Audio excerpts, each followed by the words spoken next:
Namumula pa rin ang mukhang dahan-dahang inalis si Seska. Ang kumot na nakatakip sa kanyang muka.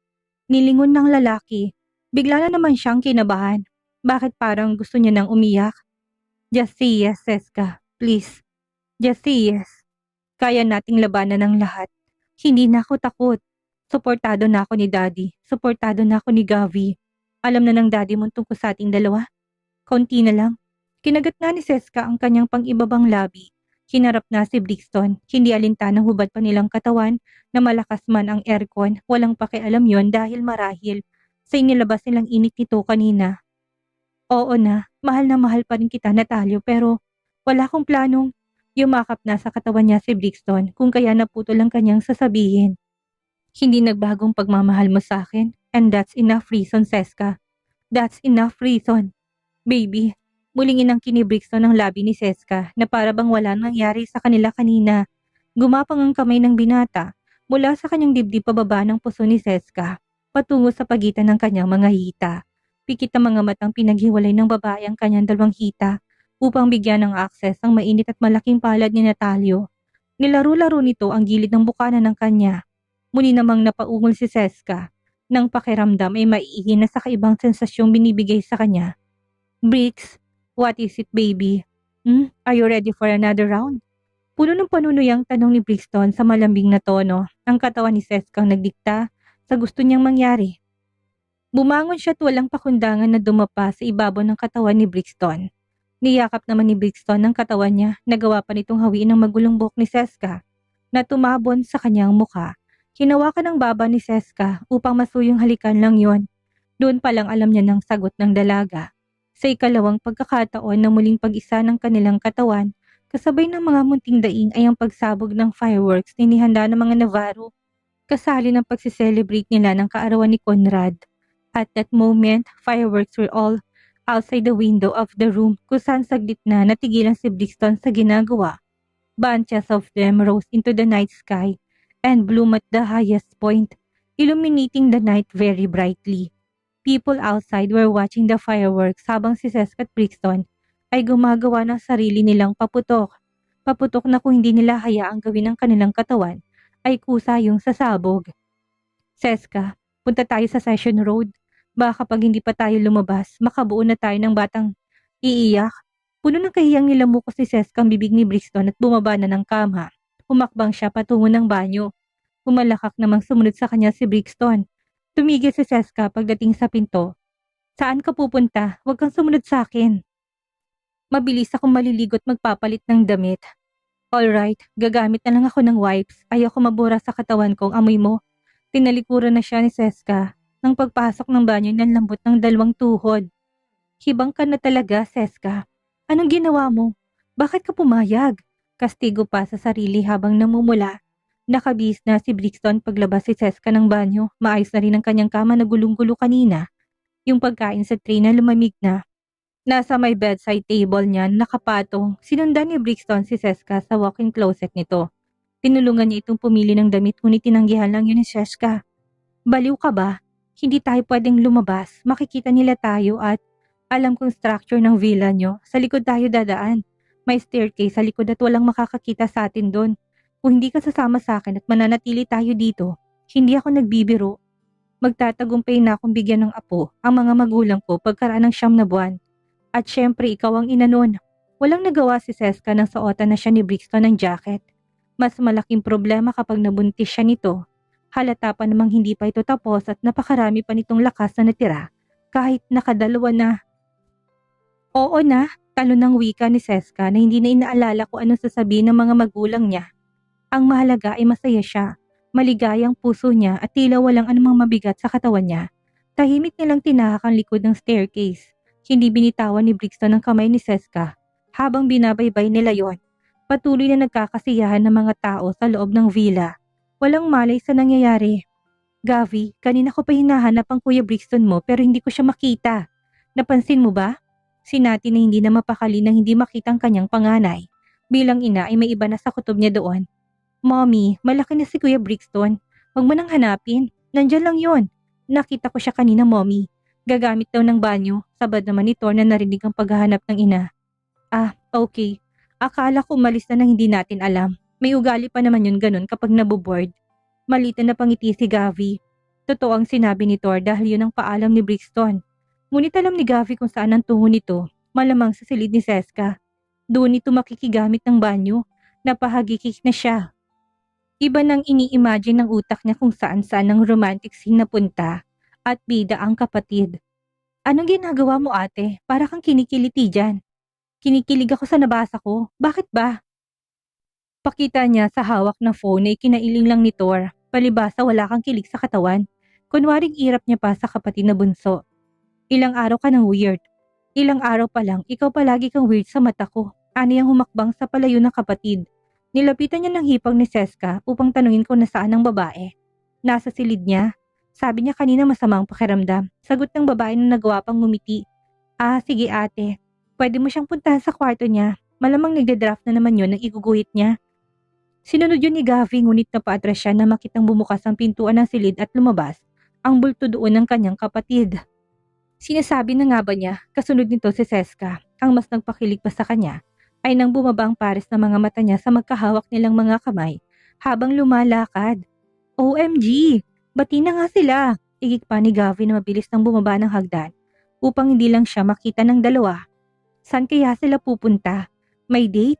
Hindi ba nila ako kailangang isama? Silang dalawa lang talaga? Lagot ka sa akin Kuya Brixton mamaya. Isusuplong na talaga kita kay mommy nang malaman niya na yon. Matapos sa buhayin ng makina ng sasakyan ay walang lingon sa likod na pinaandar ni Brixton ng sasakyan. Walang pakialam kung may makakita man sa kanilang pag-alis. Kapwa pigil ang kanilang mga hininga habang pinapanalangin ng tahimik na wala sanang makapansin sa kanilang sasakyan na umalis. Lingid sa kanyang kaalaman, itanaw na tanaw sila ni Gavi na hindi pa din mapigilan ang kilig sa kanyang labi. Proud siya sa kapatid na tumatapang na. Sa halip na sabihin yon sa kanyang ina, ang pinsan niya si Brex ang kanyang tinawagan upang ikwento lahat ang kanyang kababalagang natuklasan. At dahil katabi lang ni Brex ang kanyang ate Nixa, nagbigay nito ng reaksyon niya patungkol sa kanyang naulinagan dito. Gavi, don't you dare na sabihin kay tita natin na tuklasan mo. Hintay mo si Natalio magsabi. Why? Ang kupad niya kasi. Huwag mo sirain ang diskarte niya. Naghahanap lang yun ng tamang tiyempo. Umirap si Gavi kaya sinama na siya ng tingin ni Nixa na medyo bad mood noon. Pasalamat kang wala ka sa harapan ko, Giovanna. Dahil kung nandito ka, pihadong nasubunutan na kita. Subukan mo sabihin kay tita natin tumawag sa akin si Natalio na umiyak ng dahil doon. Ako makakalaban mo. Banta nitong tumayot iniwan na ang phone sa kandungan ng gulat na si Brexa. What is wrong with you ate? Inaano ko ba siya?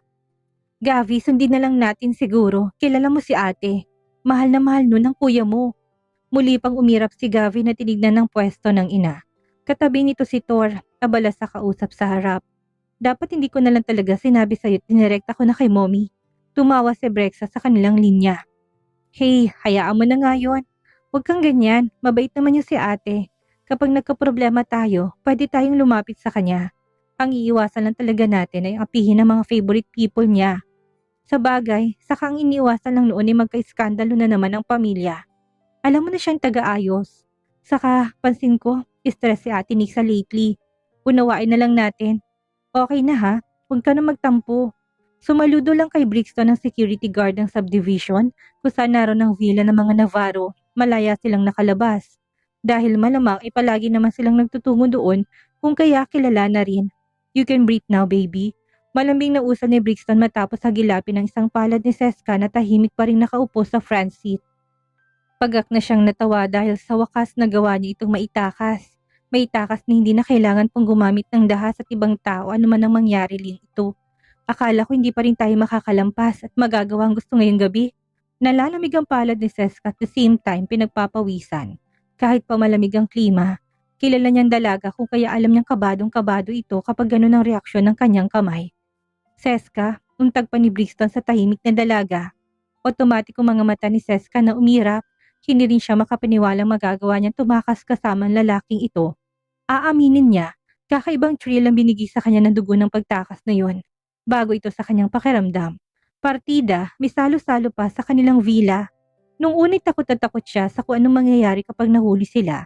Ngunit ngayong kasama niya si Brixton, pakiramdam niya lahat ay makakaya nilang lampasan na dalawa basta't manatili silang magkasama. Hindi niya alam kung saan siya kumuha ng lakas ng maniwala. Pero marahil, dahil sa pinapakita nitong determinasyon at kagustuhan. Kabado ka pa rin ba? Tumikim na munang babae upang klaruhin ang kanyang boses sa pakiramdam niya'y naglaho na sa kaba. Kapag talaga tayo nahuli, mabuti kang mahuli na tayo, natatawa pang sagot ni Brixton na tuluyang nawala ng pakialam. Hindi ako natatakot, wala akong planong takbuhan ka. Dapat nga noon ko pa ito ginawa. Dagdag na lalaki nakatingin pa rin sa unahan ng kalsadang mga mata na natiling hawak ng isang kamay ni Seska. Hindi gaanong naging mahaba ang biyahe nila. May mga turistang pakalat-kalat sa kalsada, ngunit hindi na yun ganun karami gaya noong bago ang bagong taon. Nang tumigil sila sa intersection, nakangiting nilingon ni Brixton si Seska. Muli pang umirap ang dalaga sa kanya na hindi mapigilan ng sariling titigan siya sa puntong iyon. Gumalaw ang Adam's apple ng binata nang gumalaw ng dahil sa ginawang paglunok. Huwag mo ko tignan ng ganyan. May pangasar sa boses ni Brixton na halos mapunit ang labi sa saya. Noong nasa Maynila sila, misa lang nilang gawin ang lumabas dahil nga sa hindi naman socializer si Seska. Mas prefer nito na manatili lang sila sa apartment. Magluluto siya ng pagkain. May trabaho din ito. Bilang lang sa kanyang mga daliri magkaroon sila ng dates sa mga pamosong pasyalan kahit sa mga malls lang ito. At ang makadate ang babae ngayon kakasimula pa lang ng taon, ibang-iba na ito sa pakiramdam ni Brixton. Pwede naman tayong dito na lang manood ng movie. Hindi na natin kailangan pang lumabas. Yun ang palaging rason ni Seska na pinagbibigyan naman ni Brixton ng paulit-ulit. Magluluto siya ng popcorn sa setup nilang sala kahit na anong gawin ng habang nanonood ng movie. Walang pares ng matang manghusga. Kung kaya naman sa ngayon gustong-gusto ni Brixton na magkaroon sila ng date ni Seska.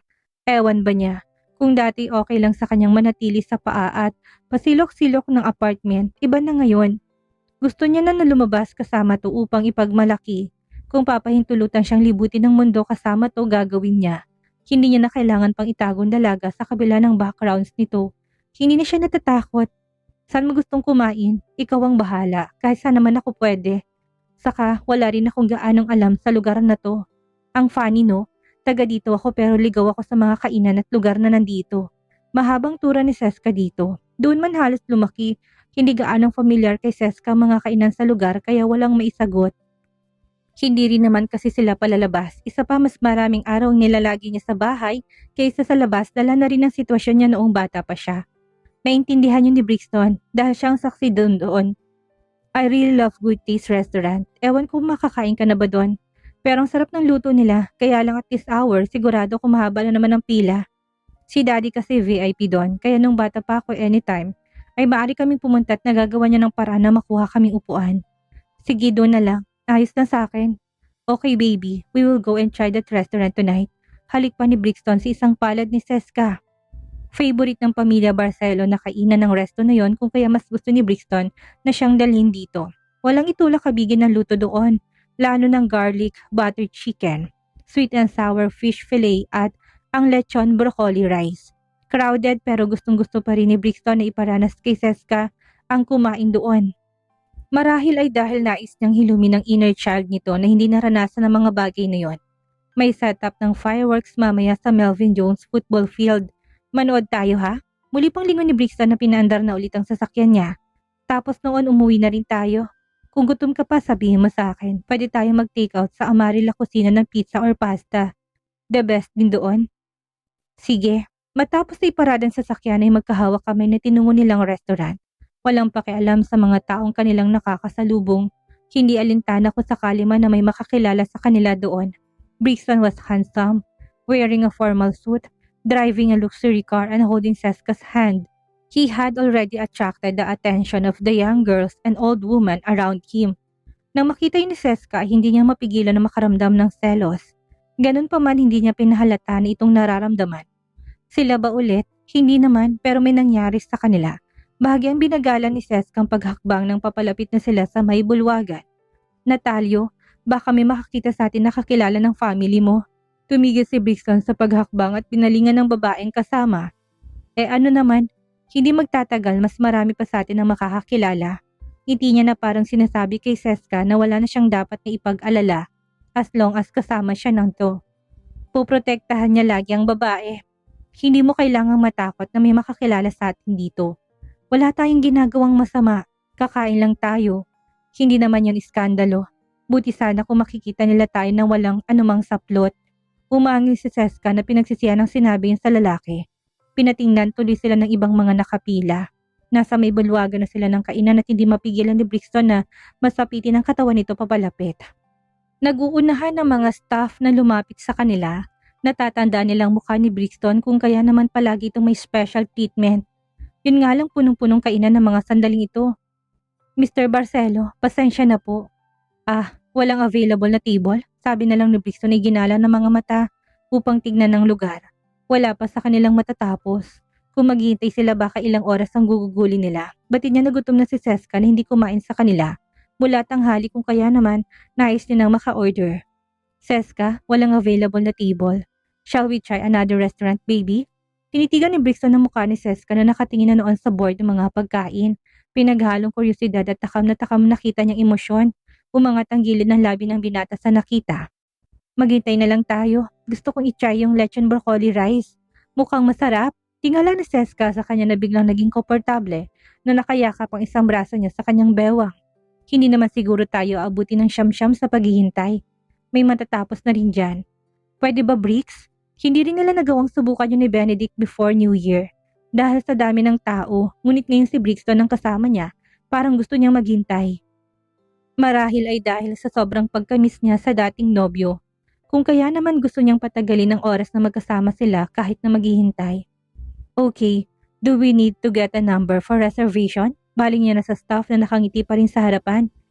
We will give you, Mr. Barcelo. Ano pong order niyo para kapag nakakuha na po kayo ng table ay kaunting panahon na lang hintayin niyo sa inyong pagkain? Handa na nito ng kanyang listahan sa sasabihin. Sinabi ni Brixton ang kanyang order at maging ang kay Seska. Binayaran niya na rin yon. Just call me on this number. Sa sasakyan na lang muna kami maghihintay. Noted, Mr. Barcelo. Masigla pang sagot ng waitress sa kanya. Lihim na sinasamaan ito ng tingin ni Seska.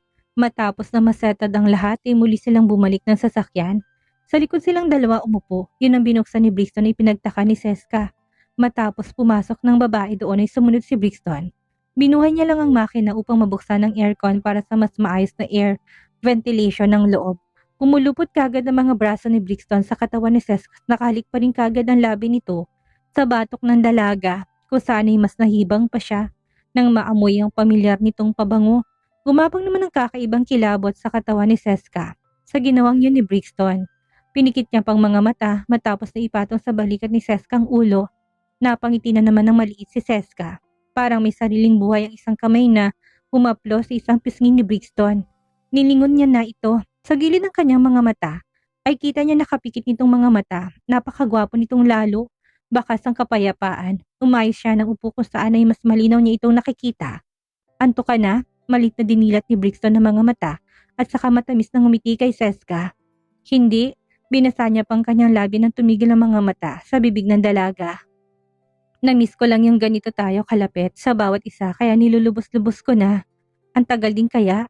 Mahinang natawa si Seska, kusang nilapit ang muka upang maaga ang halikan ng labi ni Brixton. Seska, tila nahihirapan itong usal na puno ng frustrasyon. Lately, biglang iksi na ang pasensya ko, lalo na pagdating sa mga halik mo. Huwag mo kong hamunin, baka hindi na naman ako makapagpigil. Malakas sa tumawa si Seska na pabirong tinulak ng mukha ni Brixton papalayo sa kanya. Pinaliitan niya ng mga mata si Brixton sa mga sandaling yon ay tila nawawala na sa kanyang sarili. Ito naman, parang kiss lang naman yung ginawa ko. Hindi ko yan hinawakan. Ang bilis mo namang, hindi na nagawa pang tapusin yun ni Seska na sinunggaban na ni Brixton ng labi upang ituloy ang halik na sinimulan ng babae, napasinghap ng babae. Hindi niya inasahan na gagawin yun ni Brixton.